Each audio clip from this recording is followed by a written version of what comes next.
Lights flashing, guns drawn, pointed right at you. First thought comes to mind, why is this happening to me?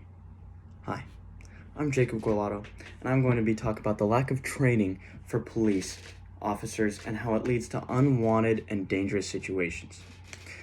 I want to talk about this because too many innocent civilians are pulled over or even handcuffed just for a minor traffic violation.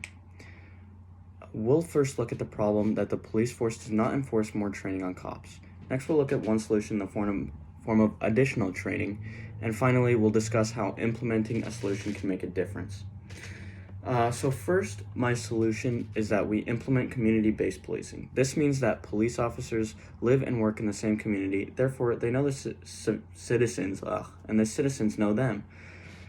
By using more of a community-based police force, they'll be able to understand the citizens around them and not jump to conclusions so easily, as well as more likely to de-escalate interactions rather than make situations more dangerous. In fact, actually 69% of police officers did not live in the communities they patrolled.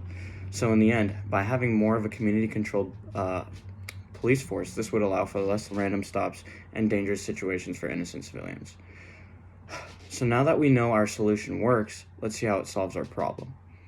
The problem that I'm trying to solve is a lack of training in the police force. The police force requires less training than a cosmetologist. The police require only 480 hours of basic training with a minimum of 100 hours for field training. On the other hand, a cosmetologist is required anywhere from 1,200 to 2,100 hours of training. So a cosmetologist is required 2.5 times the hours of training a cop requires.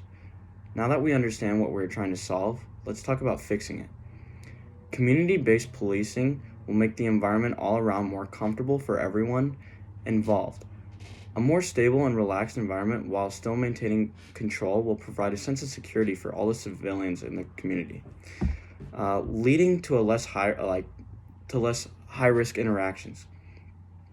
According to VisionLaunch.com, community-based policing provides trust inside a community, minimalizes crime, and overall helps identify the real problems.